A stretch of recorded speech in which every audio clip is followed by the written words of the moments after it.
मंत्री राजनाथ सिंह जी।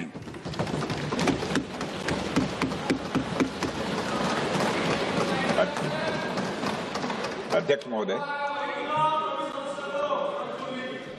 महोदय, सबसे पहले तो मैं आपके माध्यम से सदन के सभी दलों के मैंने जितने भी हमारे सम्मानित सदस्य हैं उनके प्रति आभार व्यक्त करना चाहता हूं कि ऑपरेशन सिंदूर की जो शानदार कामयाबी हासिल हुई है उस पर चर्चा करने के लिए आज सदन पूरी तरह से तैयार है। अध्यक्ष महोदय, सबसे पहले मैं इस सदन के माध्यम से मैं देश के उन वीर सपूतों को, उन बहादुर सैनिकों को नमन करता हूं जिन्होंने की राष्ट्र की सीमाओं की रक्षा के लिए जब भी आवश्यकता पड़ी है अपना बलिदान देने में वह पीछे नहीं रहे हैं। आज भी वह तैयार हैं और आज भी वह तत्पर हैं। साथ ही मैं उन सैनिकों की स्मृति को भी अध्यक्ष महोदय नमन करता हूं जिन्होंने की भारत की एकता और अखंडता सुनिश्चित करने के लिए अपना सर्वस्व बलिदान कर दिया। मैं पूरे देश की तरफ से सेनाओं के सभी जवानों के प्रति कृतज्ञता व्यक्त करता हूं। अध्यक्ष महोदय, आज मैं आपकी अनुमति से ऑपरेशन सिंदूर से जुड़े कुछ महत्वपूर्ण तथ्यों और विषयों को सदन के समक्ष रखने के लिए यहां खड़ा हूं। अध्यक्ष महोदय, 6 और 7 मई 2025 को भारतीय सेनाओं ने ऑपरेशन सिंदूर के नाम से एक ऐतिहासिक सैन्य कार्रवाई को अंजाम दिया। यह केवल एक सैन्य कार्रवाई नहीं थी, बल्कि यह भारत की संप्रभुता, उसकी अस्मिता, देश के नागरिकों के प्रति हमारी जिम्मेदारी और आतंकवाद के खिलाफ हमारी नीति का एक इफेक्टिव और डिसाइसिव डिमॉन्स्ट्रेशन था। अध्यक्ष महोदय, जैसा इस सदन को जानकारी है, 22 अप्रैल 2025 को जम्मू कश्मीर के पहलगाम क्षेत्र में एक अमानवीय और कायराना आतंकी हमला हुआ। इस हमले में हमारे 25 निर्दोष नागरिकों सहित एक नेपाली नागरिक की भी जान गई थी। उन निर्दोष लोगों की जान उनका धर्म पूछ कर लिया गया। यह अपने आप में अमानवीयता का सबसे कुत्सित और सबसे घृणित उदाहरण था। यह घटना भारत की सहन शक्ति की सीमा की भी मैं मानता हूं परीक्षा थी। अध्यक्ष महोदय, इस हमले के तुरंत बाद हमारे प्रधानमंत्री श्री नरेंद्र मोदी जी ने तीनों सेनाओं के प्रमुखों की एक उच्च स्तरीय बैठक की और उन्हें छूट दी गई कि वे अपने विवेक, स्ट्रेटेजिक अंडरस्टैंडिंग और रीजनल सिक्योरिटी सिचुएशन को ध्यान में रखते हुए वह निर्णायक कार्रवाई करें। इसके बाद हमारे सैन्य नेतृत्व ने न केवल अपनी मैच्योरिटी दिखाई, बल्कि उस स्ट्रेटेजिक विजडम का भी परिचय दिया जिसकी उम्मीद भारत जैसी एक रिस्पॉन्सिबल पावर से की जाती है। अध्यक्ष महोदय, ऑपरेशन सिंदूर को अंजाम देने से पहले हमारी सेनाओं ने हर पहलू का बहुत ही गहराई के साथ अध्ययन किया। हमारे पास कई विकल्प थे, लेकिन हमने उस विकल्प को चुना जिसमें आतंकवादियों और उनके ठिकानों को अधिकतम नुकसान पहुंचे और जिसमें पाकिस्तान के आम नागरिक को कोई क्षति न होने पाए, इस बात की भी हम लोगों ने चिंता की। अध्यक्ष महोदय, हमारी सेनाओं द्वारा की गई वेल कोऑर्डिनेटेड स्ट्राइक्स ने 9 टेररिस्ट इंफ्रास्ट्रक्चर टारगेट्स को प्रिसीजन के साथ, सटीकता के साथ हिट किया और इस सैन्य कार्रवाई में एक अनुमान के अनुसार 100 से अधिक आतंकवादी, मैं बहुत संभल कर बोल रहा हूं अध्यक्ष महोदय, हमारी फिगर गलत न होने पाए, फिगर इससे बहुत अधिक है। 100 से अधिक आतंकवादी, उनके ट्रेनर, उनके प्रशिक्षक, उनके हैंडलर, लश्कर-ए तोयबा और हिजबुल मुजाहिदीन जैसे आतंकवादी संगठनों से संबंधित थे। ये वही आतंकी संगठन हैं जिन्होंने पाकिस्तान की सेना और ISI का जिन्हें खुला समर्थन प्राप्त है। अध्यक्ष महोदय, 7 मई 2025 को रात्रि 1:05 भारतीय सशस्त्र बलों ने ऑपरेशन सिंदूर प्रारंभ किया, जिसमें पाकिस्तान और पाक ऑक्युपाइड कश्मीर में भारत के खिलाफ आतंकी गतिविधियों से जुड़े 9 स्थानों को निशाना बनाया गया। इसमें पीओके के मुजफ्फराबाद में सवाई नाला और सैयदना बिलाल कैंप, कोटली में मस्जिद अब्बास व मसबर रहील शाहिद कैंप, कोटली में गुलपुर कैंप, भिम्बर में बरनाला कैंप, कोटली में अब्बास कैंप और पाकिस्तान के पंजाब प्रांत में बहावलपुर, मुहिदके और सरजाल और मेहमुना जोया शामिल थे। इनमें से 7 आतंकी शिविरों को भारतीय सेना ने पूरी तरह से नष्ट कर दिया,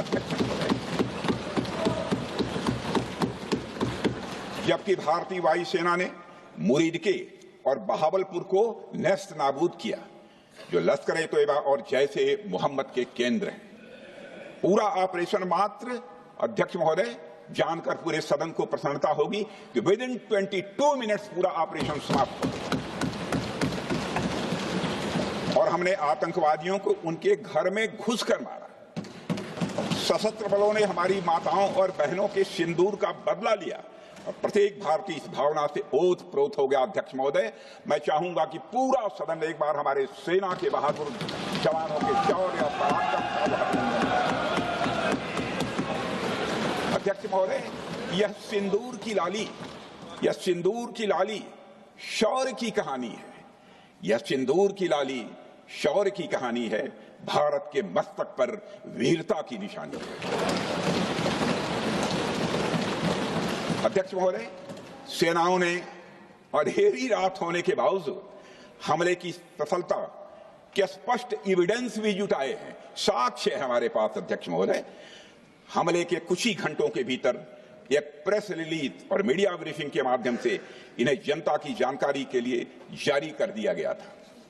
मुझे यह पुष्टि करते हुए गौरव की अनुभूति हो रही है कि सशस्त्र बल अपने सभी मिशन ऑब्जेक्टिव्स को पूरा करने में पूरी तरह से सक्षम रहे और साथ ही कामयाब रहे। अध्यक्ष महोदय, 7 मई 2025 को हमले माने 1:35 के तुरंत बाद भारतीय डीजीएमओ ने हॉटलाइन संदेश के माध्यम से पाकिस्तान के डीजीएमओ यानी डायरेक्टर जनरल मिलिट्री ऑपरेशन से संपर्क किया और टेरर इंफ्रास्ट्रक्चर के खिलाफ हमारे हमले के रेशनल और मेथोडोलॉजी के बारे में पूरी जानकारी दी और यह तथ्य भी बताया ये हमले एस्केलेटरी नेचर वाले नहीं थे, माने इसको हम आगे नहीं बढ़ाना चाहते। जिन मोहि मारा तीन मोहि मारे। अध्यक्ष महोदय, जिस प्रकार प्रभु हनुमान ने लंका में अपनी रणनीति बनाई थी, उसी प्रकार हमने भी उन्हीं को निशाना बनाया जिन्होंने हमें नुकसान पहुंचाया था। हालांकि पाकिस्तान ने इस रेशनल को समझने से इनकार कर दिया और अगले कुछ दिनों तक सिविलियन और सैन्य ठिकानों पर गोलीबारी करके बड़े पैमाने पर सीज फायर वायलेशन करके स्थिति को एस्केलेट करने की उसने कोशिश की। अध्यक्ष महोदय, 7-8 मई 2025 की रात को क्लियरली आइडेंटिफाइड आतंकवाद संबंधी ठिकानों पर हमारे सफल ऑपरेशन के बाद, सफल हमले के बाद पाकिस्तान ने स्थिति को एस्केलेट कर दिया और अनमैन्ड एरियल सिस्टम और अन्य साधनों का उपयोग करके भारतीय वायुसेना के बेसेस, भारतीय वायुसेना के सेंसर्स और सेना के फॉर्मेशन हेडक्वार्टर्स से लेकर ब्रिगेडों तक पर भी उसने हमला कर दिया। हालांकि हमारी इंटीग्रेटेड एयर डिफेंस ग्रिड और काउंटर यूएस ग्रिड ने इन हमलों को सफलतापूर्वक विफल कर दिया। अध्यक्ष महोदय, यस-400 यमारसैन आकाश मिसाइल सिस्टम और एयर डिफेंस गन्स बहुत प्रभावी साबित हुई हैं। अध्यक्ष महोदय, इस एस्केलेशन पर हमारा जवाबी हमला स्विफ्ट, प्रोपोर्शनेट और नवातुला था। अध्यक्ष महोदय, जिसमें 8 मई 2025 को केवल चुनिंदा पाकिस्तानी एयर डिफेंस सिस्टम और सेंसर नेटवर्क को प्रिसीजन गाइडेड मिशन द्वारा म्यूनिशंस द्वारा जो है टारगेट किया गया। अध्यक्ष महोदय, हमारी कार्रवाई पूरी तरह से सेल्फ डिफेंस में थी, न तो वह प्रोवोकेटिव थी और न तो एक्सपेंशनिस्ट थी। पाक द्वारा ये हमले 7 मई 25 से लगातार चले और 10 मई 2025 को रात लगभग 1:30 पर पाकिस्तान ने बड़े पैमाने पर भारत के ऊपर मिसाइल, ड्रोन, रॉकेट और अन्य लॉन्ग रेंज वेपन्स का इस्तेमाल किया। इसके साथ साथ उन्होंने इलेक्ट्रॉनिक वॉरफेयर से जुड़ी टेक्नोलॉजीज का भी सहारा लिया। अध्यक्ष महोदय, उनके निशाने पर हमारे भारतीय वायुसेना के अड्डे, थल सेना के एम्यूनिशन डिपोज, हवाई अड्डे और मिलिट्री कैंट थे। अध्यक्ष महोदय, यह कहते हुए मुझे गौरव की अनुभूति हो रही है कि हमारे air defence system, counter drone system और इलेक्ट्रॉनिक इक्विपमेंट्स ने पाकिस्तान के इस हमले को पूरी तरह से नाकाम कर दिया। पाकिस्तान हमारे किसी भी टारगेट को हिट नहीं कर पाया अध्यक्ष महोदय, और हमारे किसी भी इंपॉर्टेंट एसेट को नुकसान नहीं हुआ है। हमारी सुरक्षा व्यवस्था अध्यक्ष महोदय चाक चौबंद थी और हर हमले को हम लोग रोका गया। मैं इसके लिए भारतीय सेना के बहादुर सैनिकों की जमकर सराहना करता हूं, जिन्होंने दुश्मन के हर मंसूबे पर पानी फेर दिया। और अपने प्रतिपक्ष के मित्रों से भी कहना चाहता हूं, एक बार फिर से भारत के सेना के जवानों का कम से कम मेज थपथपाकर उनका अभिनंदन करिए। बहुत बहुत धन्यवाद। बहुत बहुत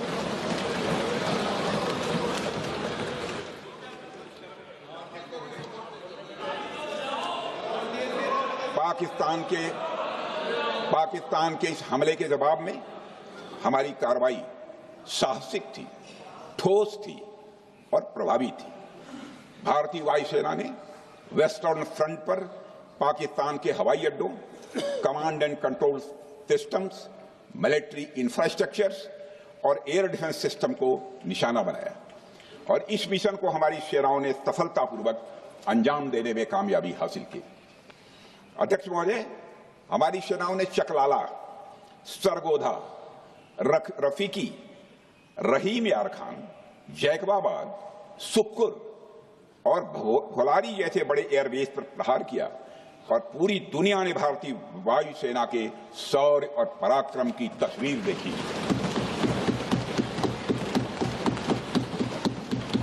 अध्यक्ष महोदय, ऑपरेशन सिंदूर ट्राई सर्विसेज कोऑर्डिनेशन का एक बेमिसाल उदाहरण था। जब भारतीय वायुसेना ने आसमान से हमले किए, हमारी थल सेना ने जमीन पर मोर्चा संभाल लिया। हमारे जवान नियंत्रण रेखा पर पूरी ताकत से डटे रहे और पाकिस्तान की हर हरकत का करारा जवाब दिया। अध्यक्ष महोदय, भारतीय नौसेना ने भी, लोग पूछते हैं भारतीय नौसेना का क्या रोल था, भारतीय नौसेना ने भी उत्तरी अरब सागर में अपनी तैनाती मजबूत कर दी। भारतीय नौसैनिकों ने पाकिस्तान को यह साफ संदेश दिया कि हम समुद्र से लेकर जमीन तक पाकिस्तान के हर महत्वपूर्ण ठिकानों पर प्रहार करने में न केवल सक्षम हैं बल्कि हम तैयार हैं। अध्यक्ष महोदय, इस ऑपरेशन का मकसद टेररिस्ट कैंप्स और उनके सपोर्टर्स को टारगेट करना, उन्हें नेस्त नाबूद करना था और यह साफ संदेश देना था कि भारत आतंकवाद के विरुद्ध जीरो टॉलरेंस रखता है। भारत ने कार्रवाई इसलिए रोकी क्योंकि कॉन्फ्लिक्ट के पहले और उसके दौरान जो भी पॉलिटिकल और मिलिट्री ऑब्जेक्टिव्स तय किए गए थे उसे हम पूरी तरह से हासिल कर चुके थे। इसलिए यह कहना, यह मानना कि यह ऑपरेशन किसी दबाव में रोका गया था, यह बेबुनियाद है और सरासर गलत है।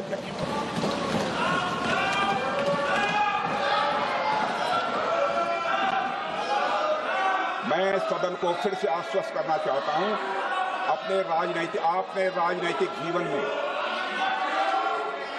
अध्यक्ष महोदय,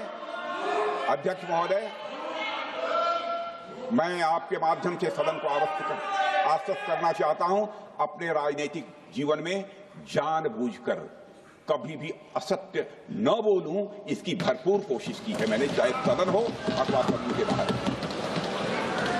अध्यक्ष महोदय, मैं आपके माध्यम से सदन को यह भी अवगत कराना चाहता हूं।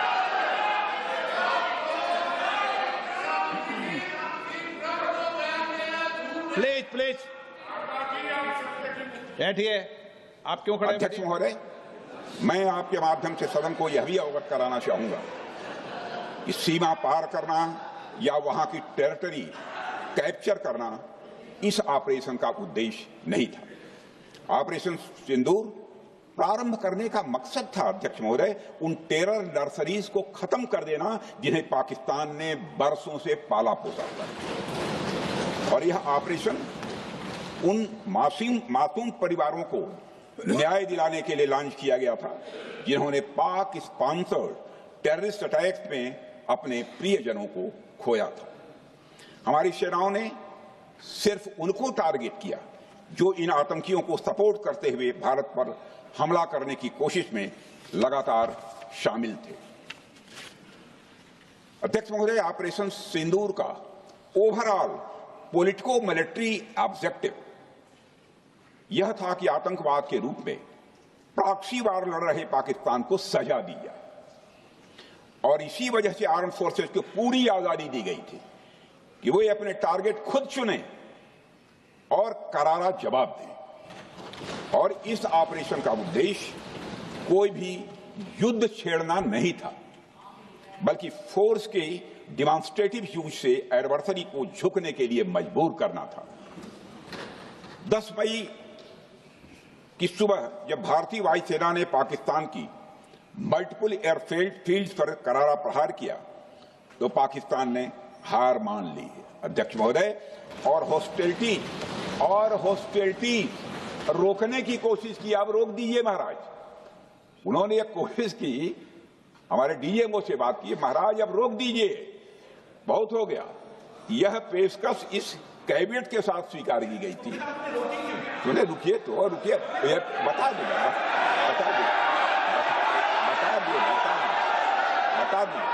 अब बैठ जाइए,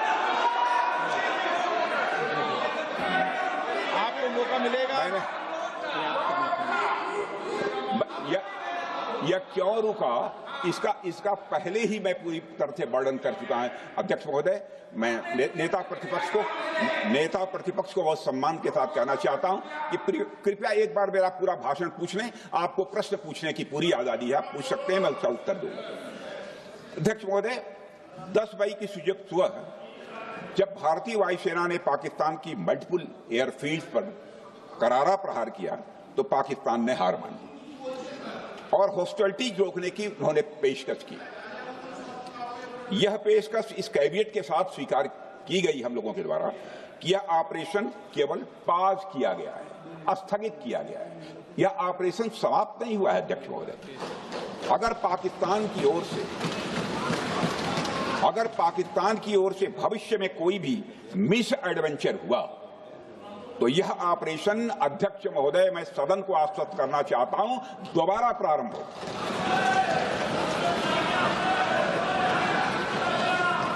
अध्यक्ष महोदय, भारतीय वायुसेना के जबरदस्त हमलों, नियंत्रण रेखा पर थल सेना की मजबूत जवाबी कार्रवाई और नौसेना के हमलों के डर ने पाकिस्तान को झुकने के लिए मजबूर कर दिया अध्यक्ष महोदय। और पाकिस्तान की हार उनकी एक सामान्य विफलता नहीं थी, बल्कि यह उसके सैन्य बल और मनोबल या दोनों की एक हार थी। 10 मई को पाकिस्तान के डीजीएमओ ने भारत के डीजीएमओ से संपर्क किया और सैन्य कार्रवाइयों को रोकने की अपील की। मैं सदन में यह बात फिर से दोहराना चाहूंगा कि पाकिस्तान के डीजीएमओ ने भारत के डीजीएमओ से संपर्क किया और सैन्य कार्रवाइयों को रोकने की अपील की। 12 मई को दोनों देशों के डीजीएमओ के बीच औपचारिक संवाद हुआ और दोनों पक्षों ने सैन्य कार्रवाइयों पर विराम लगाने का निर्णय लिया। अध्यक्ष महोदय, हमारे सैनिकों का जो मनोबल, मातृभूमि की रक्षा करने का जो उनका समर्पण है, ऑपरेशन सिंदूर के दौरान उसका दर्शन 140 करोड़ से अधिक भारतवासियों ने देखा। मुझे खुद भी और प्रधानमंत्री जी को सीमावर्ती क्षेत्रों में जाकर हमारे जवानों से मुलाकात का अवसर मिला है। अध्यक्ष महोदय, श्रीनगर के मिलिट्री बेस पर, भुज के एयरबेस पर, उधमपुर के कमांड सेंटर पर, हर जगह प्रत्यक्ष मैंने अपनी आंखों से देखा कि हमारे सैनिकों का मनोबल अपनी पूरी बुलंदी पर था। उनकी आंखों में विश्वास है और उनका संकल्प अडिग है। वे न केवल भारत की सीमाओं की रक्षा कर रहे हैं, बल्कि हमारे राष्ट्रीय स्वाभिमान की भी अध्यक्ष महोदय रक्षा कर रहे हैं। अध्यक्ष महोदय, किसी भी देश में जनता सत्ता पक्ष को और विपक्ष को अलग अलग दायित्व सौंपती है, दोनों को अलग अलग दायित्व, और हेल्दी डेमोक्रेसी में तो स्वाभाविक है।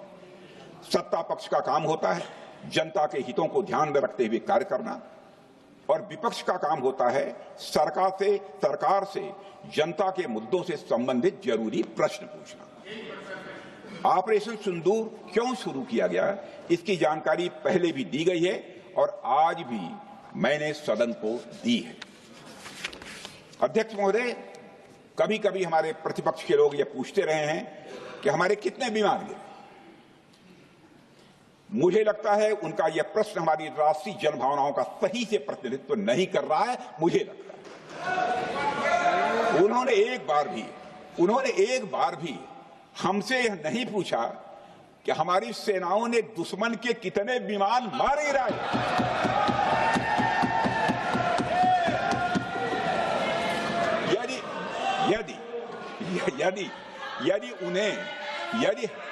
यदि उन्हें प्रश्न पूछना ही है अध्यक्ष महोदय, तो उनका प्रश्न यह होना चाहिए, क्या भारत ने आतंकवादी ठिकानों को तबाह किया? तो उसका उत्तर है हाँ।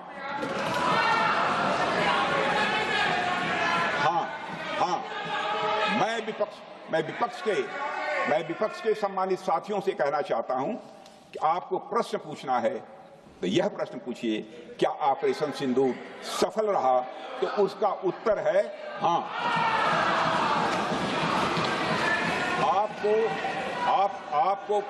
आपको प्रश्न पूछना है तो यह प्रश्न पूछिए कि जिन आतंकियों ने हमारी बहनों, हमारी बेटियों का सिंदूर मिटाया, क्या हमारी सेनाओं ने ऑपरेशन सिंदूर में उन आतंकियों के आकाओं को मिटाया? तो इसका उत्तर है हाँ। और आपको प्रश्न पूछना है तो यह पूछिए कि इस ऑपरेशन में क्या हमारे जाबाज सैनिकों को कोई क्षति हुई है? तो उसका उत्तर है नहीं। अध्यक्ष महोदय, लक्ष्य जब बड़े हो तो अपेक्षाकृत छोटे मुद्दों पर हमारा ध्यान नहीं जाना चाहिए। लक्ष्य बड़े हों तो छोटे मुद्दों पर, अपेक्षाकृत जो छोटे मुद्दे होते हैं कंपैरेटिवली, उन पर ध्यान नहीं जाना चाहिए, क्योंकि छोटे मुद्दों पर ही ध्यान देते रहने से देश की सुरक्षा और सैनिकों के सम्मान और उत्साह जैसे बड़े मुद्दों से ध्यान हट सकता है, जैसा कि विपक्ष के हमारे कुछ साथियों के साथ हो रहा है। अब चूंकि विपक्ष के मित्र ऑपरेशन सिंदूर को लेकर उचित प्रश्न नहीं पूछ पा रहे हैं, तो उन्हें मैं क्या बताऊं अध्यक्ष महोदय। मैं लगभग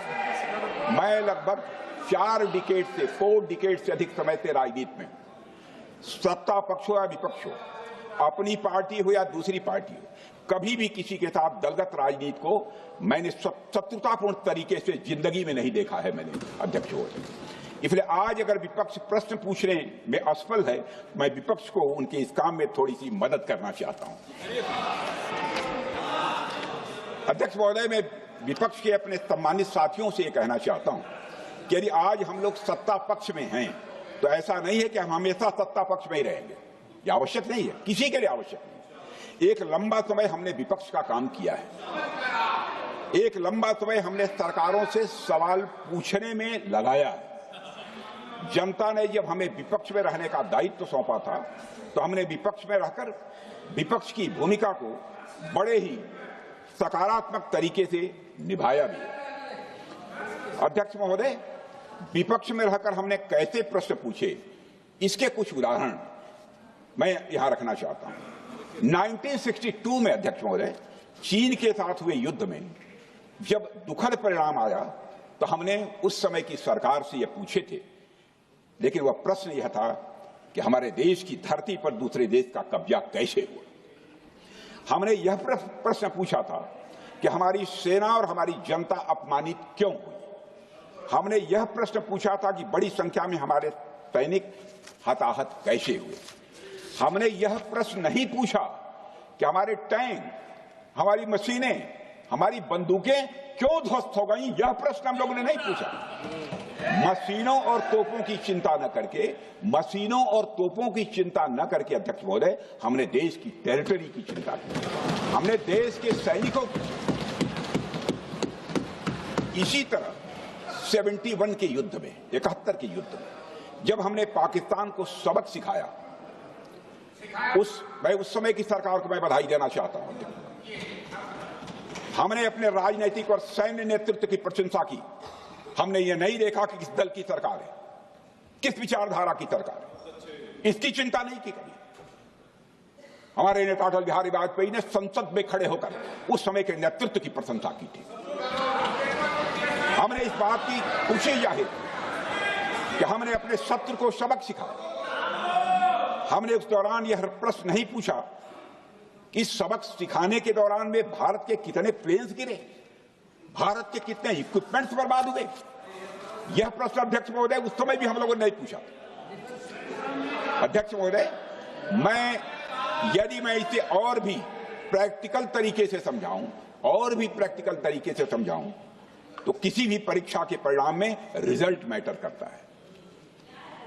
यदि किसी परीक्षा में कोई बच्चा अच्छे मार्क्स लेकर आ रहा है तो हमारे लिए उसके मार्क्स मैटर करने चाहिए। हमें इस बात का ध्यान नहीं रखना चाहिए कि एग्जाम के दौरान उसकी पेंसिल टूट गई थी या उसकी पेन खो गई।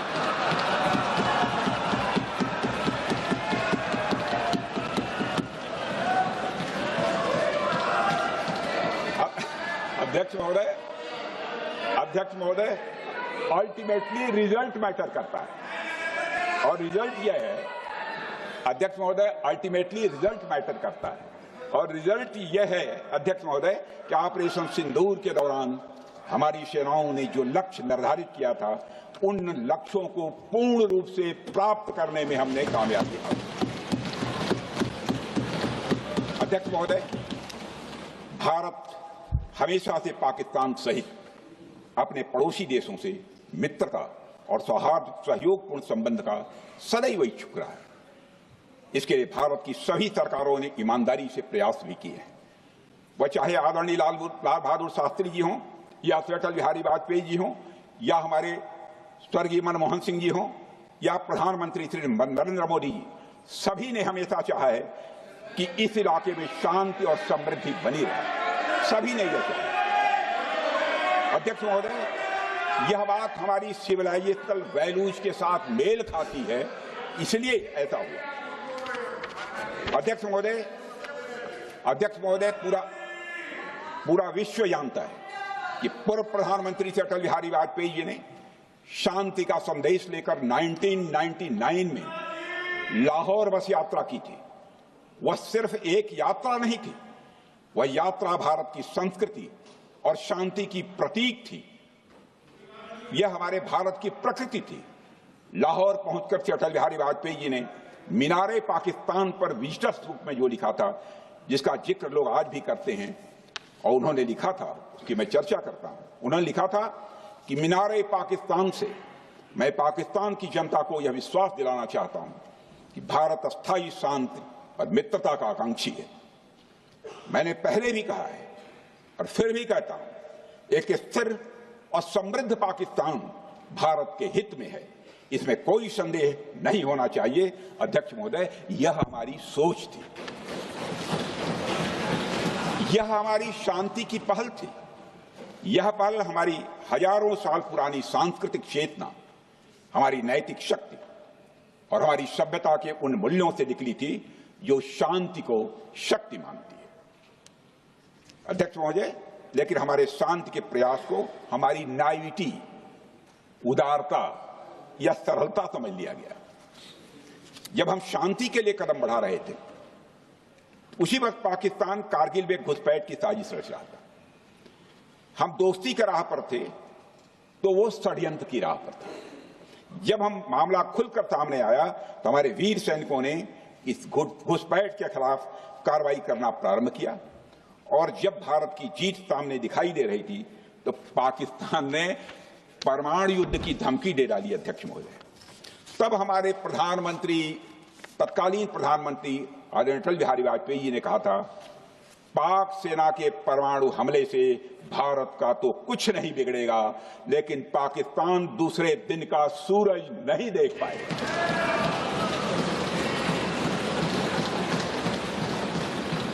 यानी अटल जी जो शांति का पैगाम लेकर गए, वही अटल जी शक्ति का भी परिचय देने में तनिक भी नहीं हिचके। यही है भारत। अध्यक्ष महोदय, यह सामर्थ्य का उद्घोष था। यह एक स्पष्ट संदेश था कि भारत शांति चाहता है, लेकिन अगर कोई हमारी संप्रभुता को चुनौती देगा तो उसका जवाब भी उतनी ही दृढ़ता से दिया जाएगा। अध्यक्ष महोदय, 2015 में जब हमारे प्रधानमंत्री मोदी जी ने लाहौर जाकर नवाज शरीफ से मुलाकात की, तो भारत ने फिर से दोस्ती का हाथ बढ़ाया। अध्यक्ष महोदय, हम वाकई में शांति की राह पर चलना चाहते थे, क्योंकि हमारी मूल प्रकृति बुद्ध की है, युद्ध की नहीं है। हमारी सरकार ने भी पाकिस्तान के साथ शांति स्थापित करने के अनेक प्रयत्न किए हैं, लेकिन बाद में हमने 2016 में सर्जिकल स्ट्राइक से, 2019 में बालाकोट में एयर स्ट्राइक से और 2025 के ऑपरेशन सिंदूर से हमने शांति स्थापित करने का दूसरा रास्ता अपनाया है। अध्यक्ष महोदय, अब हमारे प्रधानमंत्री श्री नरेंद्र मोदी जी और हमारी सरकार का स्टैंड बिल्कुल क्लियर है कि टेररिज्म और टॉक्स ये दोनों साथ नहीं चलते, क्योंकि सभ्य मुल्कों के बीच बातचीत होती है। अध्यक्ष महोदय, लोकतांत्रिक देशों में बातचीत होती है, पर एक ऐसा देश जिसके वजूद में लोकतंत्र का एक कतरा भी न हो और सिर्फ रिलीजियस फैनेटिसिज्म, टेररिज्म और हेट्रेड अगेंस्ट इंडिया हो, उसके साथ संवाद किसी भी सूरत में नहीं किया जा सकता। क्योंकि टेररिज्म की भाषा जो अध्यक्ष महोदय होती है, वह खून, डर और नफरत है, संवाद नहीं। गोलियों की आवाज में संवाद की आवाज दब जाती है। जहां खून बहता है वहां बातचीत की गुंजाइश अध्यक्ष महोदय नहीं बचती। अध्यक्ष महोदय, पाकिस्तान की वर्तमान स्थिति अब जग जाहिर है। जिस देश ने आतंक को अपनी विदेश नीति का औजार बना लिया, वह अंततः अपने ही जाल में फंस जाता है। पाकिस्तान की नीति और चरित्र को लेकर कोई भ्रम नहीं रहना चाहिए। यह एक ऐसा देश है जो वैश्विक आतंकवाद की नर्सरी है और उन्होंने इसको अपनी स्टेट पॉलिसी का भी एक आधार बनाया हुआ है। अध्यक्ष महोदय, ऑपरेशन सिंदूर के दौरान पूरी दुनिया ने देखा है कि पाकिस्तान में सरकार आतंकवादियों के लिए स्टेट फ्यूनरल का इंतजाम कर रही है और सैन्य अधिकारी भी आतंकवादियों के जनाजे में भाग लेते हैं। यह वही देश है जो सीमा पर सैनिकों से लड़ने का साहस नहीं जुटा पाता, इसलिए निर्दोष नागरिकों, बच्चों और तीर्थयात्रियों को आतंकवाद का निशाना बनाता है। पाकिस्तान की सेना और आईएसआई आतंकवाद को एक प्रॉक्सी वार के रूप में अध्यक्ष महोदय इस्तेमाल करती हैं और उसके सहारे वे भारत को डिस्टेबलाइज करने का सपना देखती है। अध्यक्ष महोदय, मैं लोकतंत्र के मंदिर में खड़े होकर यह बात कह रहा हूं कि भारत को 1000 कट्स देने का सपना पालने वालों को नींद से जग जाना चाहिए। यह मोदी जी के नेतृत्व वाला नया भारत है जो आतंकवाद के खिलाफ किसी हद तक जा सकता है।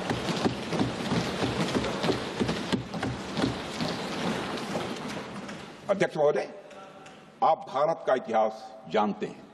देखिए, हमने कभी भी किसी की 1 इंच जमीन पर आज तक कभी कब्जा नहीं किया है। हम यह भी जानते हैं कि युद्ध अपनी बराबरी वालों से करना चाहिए। ऐसा गोस्वामी तुलसीदास जी ने लिखा है और गोस्वामी तुलसीदास जी कहते हैं कि नीति ऐसी ही होनी चाहिए, प्रीति और बैर बराबरी वाले से ही करनी चाहिए। शेर यदि मेढकों को मारे तो उसका बहुत अच्छा संदेश नहीं आता है अध्यक्ष महोदय। और अध्यक्ष महोदय, हमारे देश की सेना शेर है।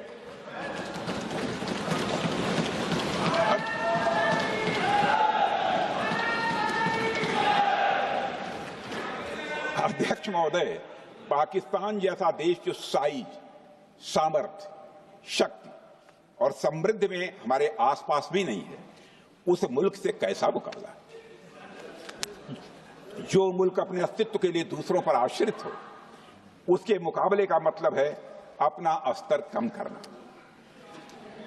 हमारी नीति है आतंकवाद के खिलाफ प्रभावी कार्रवाई करना। हमारा पाकिस्तान विरोध उनकी आतंकवाद की नीति के कारण है, इसलिए पाकिस्तान का हमारा विरोध है। अध्यक्ष महोदय, हम अगर शांति की आशा के लिए हाथ बढ़ाना जानते हैं तो अशांति फैलाने वाले हाथों को उखाड़ना भी जानते हैं। अध्यक्ष महोदय, अगर शांति के प्रयास करना हम जानते हैं तो दुष्टों को जो भाषा समझ में आए उसी भाषा में समझाना भी जानते हैं। सठे साक्ष्यम समाचरे, अर्थात दुष्ट के साथ दुष्टता का ही व्यवहार करना पड़ता है कभी कभी। अध्यक्ष महोदय, हमने भगवान कृष्ण से सीखा है कि शिशुपाल की 100 गलतियां माफ की जा सकती हैं, पर अंत में धर्म की रक्षा के लिए सुदर्शन चक्र उठाना ही पड़ता है। हमने पार्लियामेंट का अटैक सहा है अध्यक्ष महोदय, 2008 का मुंबई अटैक सहा है, झेला है, लेकिन अब हमने कह दिया है इनफ इज इनफ। अब हमने सुदर्शन चक्र उठा लिया है अध्यक्ष महोदय। अध्यक्ष महोदय, हमारी प्रवृत्ति भगवान राम और भगवान कृष्ण से प्रेरित है, जो हमें शौर्य भी सिखाती है और धैर्य भी सिखाती है। इस सीख का अध्यक्ष महोदय, इस सीख का हम प्रधानमंत्री नरेंद्र मोदी जी के नेतृत्व में हमारी विदेश और अपनी रक्षा नीति में सीधा प्रयोग कर रहे हैं। आज भारत पहले दोस्ती का हाथ बढ़ाता है, लेकिन अगर कोई देश धोखा दे तो उसकी कलाई भी मरोड़ना जानता है। अध्यक्ष महोदय, हमारी नीति स्पष्ट है कि हमने एक समय लाहौर बस यात्रा की भाषा में बात की थी, तो पाकिस्तान ने हमारी उस भाषा को नहीं समझा, तो अब हम उन्हें बालाकोट स्ट्राइक की भाषा में जवाब देंगे। अध्यक्ष महोदय, भारत के लिए शांति हमारी प्रायोरिटी है, हमारी प्राथमिकता है और हमारी शक्ति उसका आधार है। भारत के लिए शांति प्राथमिकता है और हमारी शक्ति उसका आधार है। यह शक्ति हमारे सामर्थ्य से पैदा हुई है अध्यक्ष महोदय, और यह सामर्थ्य पिछले 11 साल में कई गुना बढ़ गया है। मैं ये नहीं कहता हूं पहले नहीं था, पहले था, लेकिन अब कई गुना बढ़ गया। आज भारत विश्व की चौथी सबसे बड़ी अर्थव्यवस्था है और अभी आई मॉर्गन स्टैनली के रिपोर्ट के मुताबिक 2028 तक विश्व की तीसरी सबसे बड़ी अर्थव्यवस्था बनने की ओर भारत चल रहा है। अध्यक्ष महोदय, आर्थिक उन्नति के साथ साथ भारत के रक्षा क्षेत्र में 2014 से उल्लेखनीय परिवर्तन, रिमार्केबल चेंज आया है। आज का भारत डिफेंस सेक्टर में आत्मनिर्भरता, सेल्फ रिलायंस और स्वदेशी उत्पादन की दिशा में तेजी से आगे बढ़ रहा है। अध्यक्ष महोदय, आज हम हर दृष्टि से समर्थ भी हैं और सक्षम भी हैं। अध्यक्ष महोदय, मैं सदन को यह भी जानकारी देना चाहता हूं, उसके बाद जब प्रश्न पूछा गया हमारे सारे चीफ से, सीडीएफ से, डिफेंस सेक्रेटरी से, क्या ऑपरेशन के लिए तैयार हैं, क्षण भर की देर नहीं लगाई, सबने बोला यस सर। अध्यक्ष महोदय, ऑपरेशन सिंदूर हमारे सामर्थ्य का ही प्रतीक था, जिसमें हमने दिखा दिया कि अगर कोई हमारे नागरिकों को मारेगा तो भारत चुप नहीं बैठेगा। भारत की आत्मरक्षा के लिए हमारा राजनीतिक तंत्र और नेतृत्व बिना किसी दबाव के काम करेगा। हमारी मिसाइल फिजिकल सीमाएं लांघेंगी अध्यक्ष महोदय, और हमारे वीर सैनिक दुश्मन की कमर तोड़ेंगे। अध्यक्ष महोदय, हम आतंकवाद को उसके हर रूप और स्वरूप में पूरी तरह समाप्त करने के लिए पूरी तरह से प्रतिबद्ध हैं, और इस संदर्भ में हमें एक महत्वपूर्ण बात समझनी होगी। Pakistan sponsored terrorism is not random madness, there is a method in this madness. यह एक सुनियोजित रणनीति है, यह एक फंडामेंटल रेज है। अध्यक्ष महोदय, प्रसिद्ध लेखक वीएस नायपाल ने सही कहा था, पाकिस्तान में होना एक ऐसी अल्टरनेट और कंट्रास्टिंग रियलिटी है, where war is peace, freedom is slavery, ignorance is strength, यानी यहां युद्ध ही शांति है, गुलामी ही स्वतंत्रता है और जिहालत यानी अज्ञानता ही ताकत है। अध्यक्ष महोदय, इसलिए पाकिस्तान द्वारा प्रायोजित आतंकवाद कोई पागलपन नहीं है। पाकिस्तान द्वारा प्रायोजित आतंकवाद कोई पागलपन नहीं है, यह एक सोची समझी साजिश का हिस्सा है। यह एक ऐसी प्रक्रिया है जो आतंक को एक पॉलिटिकल टूल की तरह इस्तेमाल करती है। यह सिर्फ आतंकवाद नहीं, यह एक टूल किट है, एक ऐसा टूल किट जिसे पाकिस्तान की सेना और उसकी एजेंसियां एक नीति की तरह अपनाए हुए हैं। This tool kit is an opposition to civilized code of conduct that the rest of the world prefers to abide by। यानी यह टूल किट उस सिविलाइज्ड कोड ऑफ कंडक्ट के खिलाफ है जिसे दुनिया का हर जिम्मेदार देश मानता है। अध्यक्ष महोदय, यह एक कट्टरपंथी सोच की उपज है जिसमें सहिष्णुता के लिए कोई जगह नहीं। हमारा पाकिस्तान के साथ कोई सीमा का संघर्ष नहीं है अध्यक्ष महोदय, बल्कि यह सभ्यता बनाम बर्बरता का संघर्ष है। सभ्यता बनाम बर्बरता का संघर्ष। पाकिस्तान के हुक्मरान जानते हैं कि उनके सैनिक युद्ध के मैदान में भारत से नहीं जीत सकते, इसलिए वे आतंक को पालते हैं, पालते ही नहीं उन्हें प्रशिक्षण देते हैं और फिर दुनिया के सामने खड़े होकर निर्दोष बनने की कोशिश करते हैं। अध्यक्ष महोदय, पाकिस्तान दोहरे मापदंड और झूठ की बुनियाद पर खड़ा हुआ एक ऐसा देश है जो अब फेल्ड स्टेट के तौर पर देखा जा रहा है। भारत ने ऑपरेशन सिंदूर के जरिए पूरी दुनिया को दिखा दिया है कि हम इस आतंकवाद के गंदे खेल को जड़ से समाप्त करने का संकल्प ले चुके हैं।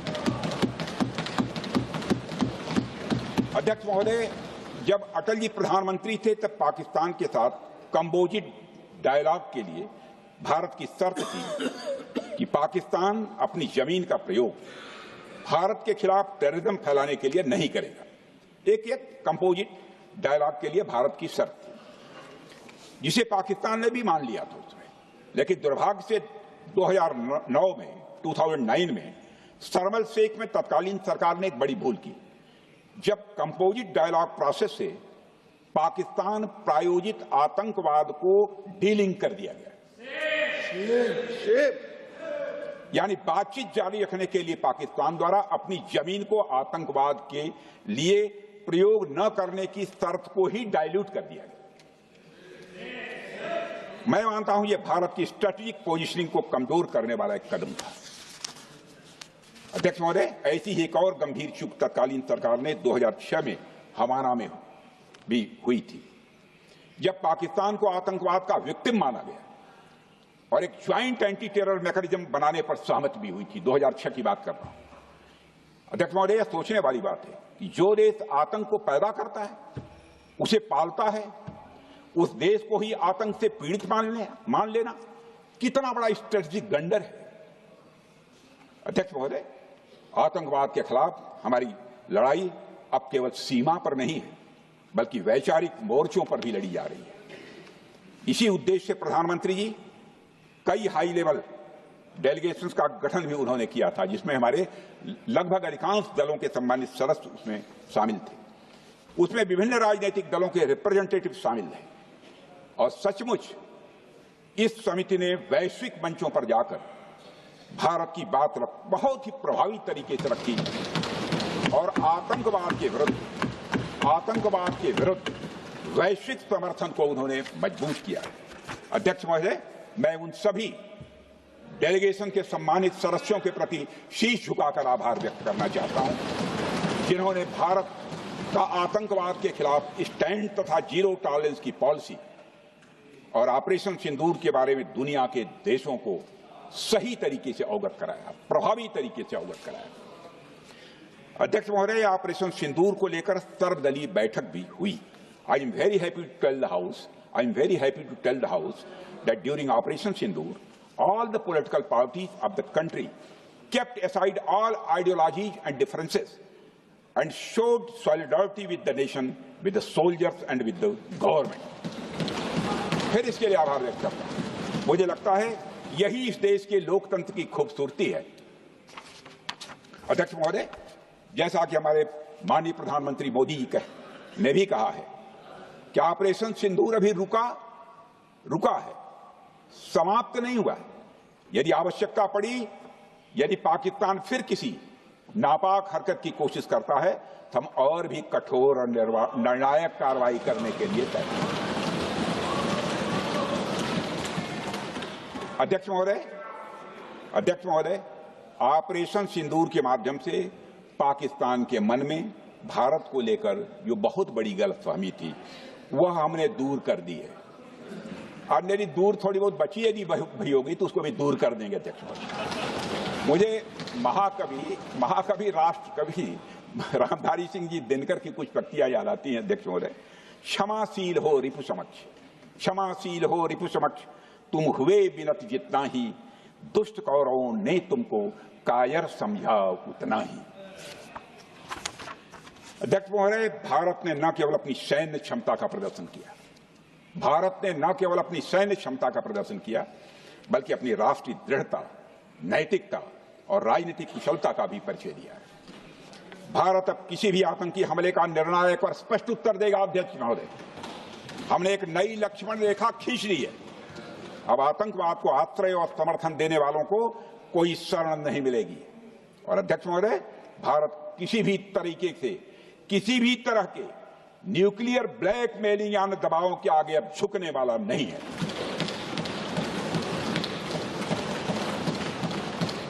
अध्यक्ष महोदय, ऑपरेशन सिंदूर के माध्यम से जो हमने किया और उससे पहले सर्जिकल स्ट्राइक और एयर स्ट्राइक के जरिए जो संदेश दिया गया वह बहुत पहले ही हो जाना चाहिए, लेकिन जो होता है समय पर ही होता है। अध्यक्ष महोदय, हमारी सरकार ने आतंकवाद के खिलाफ हमारी जीरो टॉलरेंस की नीति को दुनिया के हर मंच पर पूरी तरह से स्पष्ट कर दिया है और हम उस पर कोई समझौता किसी भी सूरत में नहीं करने वाले हैं। अभी कुछ सप्ताह पहले मुझे शंघाई कोऑपरेशन ऑर्गेनाइजेशन की डिफेंस मिनिस्टर्स मीटिंग में जाने का अवसर मिला था। वहां जो डिक्लेरेशन तैयार किया जा रहा था उसमें आतंकवाद पर भारत का स्टैंड डाइल्यूट हो रहा था। हमने साफ कह दिया कि जब तक आतंकवाद के मुद्दे पर भारत का स्टैंड रखा नहीं जाएगा, हम किसी ज्वाइंट स्टेटमेंट पर साइन नहीं करेंगे और इसकी वजह से वहां कोई ज्वाइंट स्टेटमेंट नहीं आया। अध्यक्ष महोदय, इसका परिणाम क्या? अब देखिए, हमारे प्रधानमंत्री जी ब्रिक्स की बैठक में ब्राजील गए, करिश्मा किया है हमारे प्रधानमंत्री। तो चीन की मौजूदगी में जो ज्वाइंट डिक्लेरेशन आया उसमें जम्मू व कश्मीर में हुए आतंकी हमले को कंडेम भी किया गया। यह प्रधानमंत्री ने करिश्मा करके दिखाया। यानी भारत की बात अंततः मानी गई और यह ब्रिक्स सम्मेलन के इतिहास में पहली बार हुआ जब जम्मू एवं कश्मीर में हुए किसी आतंकी घटना को खुलकर कंडेम किया गया। मैं इस सदन को याद दिलाना चाहता हूं, 2008 में मुंबई में इतनी बड़ी आतंकी घटना हुई, मगर उस समय की सरकार को जो प्रभावी कार्रवाई करनी चाहिए थी वो नहीं हो पाई। लेकिन उसमें सबसे दुखद और आश्चर्य की बात है, कई वर्ल्ड फोरम, इंटरनेशनल फोरम पर जो उसका कंडेमनेशन होना चाहिए, जो उसकी निंदा की जानी चाहिए, वह भी जितना होना चाहिए नहीं हो पाया। अध्यक्ष, यदि आप उस घटना के बाद हुए ब्रिक्स सम्मेलन के डॉक्यूमेंट्स उठाकर देख लीजिए, मुंबई आतंकी हमले का कहीं जिक्र भी नहीं है। और अध्यक्ष महोदय, जब केंद्र में प्रधानमंत्री मोदी जी के नेतृत्व में सरकार बनी तब जाकर कहीं के हालात कुछ बदलने शुरू हुए और साल 2017 में हुए ब्रिक्स सम्मेलन में पहली बार 2017 में हुए ब्रिक्स सम्मेलन में पहली बार आतंकवाद से लश्कर और जैश जैसे आतंकवादी संगठनों को जोड़ा गया। यह भी अपने में करिश्माई काम था। यह परिस्थिति इसलिए बनी क्योंकि इसके ठीक एक साल पहले उरी की घटना के भारत की सेनाओं ने सीमा पर जाकर सर्जिकल स्ट्राइक की थी। हमने दुनिया को बताया कि आतंकवाद के खिलाफ हम सरहद के इस पार भी मारेंगे और जरूरत पड़ी तो आतंकियों के घर में घुसकर भी मारेंगे। यह बदलाव प्रधानमंत्री मोदी जी के नेतृत्व में आया। अध्यक्ष महोदय, यह वही नीति है जो पहले की सरकारों को भी अपनानी चाहिए थी। उन सरकारों को जिनके शासनकाल में भारत ने सबसे भीषण आतंकी हमलों का सामना किया, जिनमें 2008 का मुंबई हमला आज भी हर हिंदुस्तानी के जहन में बैठा हुआ है, जिंदा है, एक न भूलने वाली त्रासदी के रूप में जिंदा है। अध्यक्ष महोदय, मैं श्री प्रणब मुखर्जी जी ने अपनी किताब द कोलिशन ईयर्स में लिखा है, मेरे पास है भी, कोलिशन ईयर्स में लिखा है, जब मुंबई अटैक हुआ था, प्रणोदा ने लिखा है, जब मुंबई अटैक हुआ था, India had evidence that the terrorist came from Karachi port. Pakistan के नॉन स्टेट एक्टर्स के बहाने पूरी दुनिया में, नॉन स्टेट एक्टर्स के बहाने को पूरी दुनिया में कोई मान नहीं रहा था। उन्होंने लिखा है प्रणोदा ने, and I quote, amid heated debates within the cabinet, there was a demand for military intervention which I rejected. यह उन्होंने लिखा, मैंने नहीं लिखा, अनकोट। अध्यक्ष महोदय, भारतीय विदेश सेवा के एक वरिष्ठ अधिकारी ने भी अपनी किताब में इस बात की पुष्टि की है, जिनका नाम है अजय विसारिया, और वो शायद फॉरेन सेक्रेटरी थे, कि मुंबई हमले के तुरंत बाद एक उच्च स्तरीय बैठक हुई थी, जिसमें तत्कालीन विदेश मंत्री प्रणोदा ने पूछा, व्हाट शुड बी डन? तो विदेश सचिव शिवशंकर मेनन जी ने सुझाव दिया कि भारत मोरदके में लश्कर-ए-तोयबा के मुख्यालय पर क्रूज मिसाइल से हमला कर सकता है। यह सुनकर प्रणोदा ने चश्मा उतारकर साफ किया और सभी अधिकारियों को धन्यवाद देकर बैठक समाप्त कर दी। अध्यक्ष महोदय, उस समय की सरकार ने जो सही समझा वो किया, पर मैं मानता हूं कि अगर तब की सरकार ने भी 2016 सर्जिकल स्ट्राइक, 2019 एयर स्ट्राइक जैसे निर्णायक और कठोर कदम उठाए होते तो पाकिस्तान की स्ट्रेटेजिक कैलकुलस बदल सकती थी। एक पावरफुल और डिसाइसिव एक्शन पाकिस्तान और उनकी सेना के द्वारा इस 500 टेररिस्ट ऑर्गेनाइजेशंस के लिए बड़ा डिसइंसेंटिव साबित हो सकती है। अध्यक्ष महोदय, 2008 में मुंबई हमलों के बाद उस समय की सरकार ने सिर्फ बातचीत का मार्ग चुना था। मैं स्पष्ट करना चाहता हूं, यह कोई आलोचना नहीं है अध्यक्ष महोदय, न उस सरकार की, न उस समय के प्रधानमंत्री की, और न ही उन नेताओं की। उस समय की लीडरशिप को जो सही लगा उन्होंने वह निर्णय लिया। अध्यक्ष महोदय, बस मैं इतना ही कहना चाहता हूं कि आज का भारत अलग सोचता है और अलग तरीके से काम करता है। हमारा मानना है यह आपका प्रतिद्वंदी आतंक को रणनीति बना चुका हो और बातचीत की भाषा नहीं समझता हो तो standing firm and being decisive के अलावा कोई विकल्प नहीं बचता है। अध्यक्ष महोदय, आज हमारे प्रधानमंत्री मोदी जी के नेतृत्व में भारत वह देश नहीं रहा जो पहले था। Two-day doziers have been replaced by decisive action. Two-day doziers have been replaced by decisive action. आज भारत सहता नहीं है, भारत जवाब देता है। अध्यक्ष महोदय, आज भारत आतंक की जड़ तक जाता है और उसे उखाड़ फेंकने का सामर्थ्य रखता है। अध्यक्ष महोदय, मैं इस सदन को और देश की जनता को यह विश्वास दिलाना चाहता हूं कि हमारी सरकार, हमारी सेनाएं और हमारी लोकतांत्रिक संस्थाएं सब मिलकर, हम और ये सारे लोग सभी मिलकर देश की एकता, अखंडता और सुरक्षा के लिए जो भी कदम उठाना आवश्यक होगा वह कदम उठाएंगे और उसके प्रति हम पूरी तरह से कमिटेड हैं।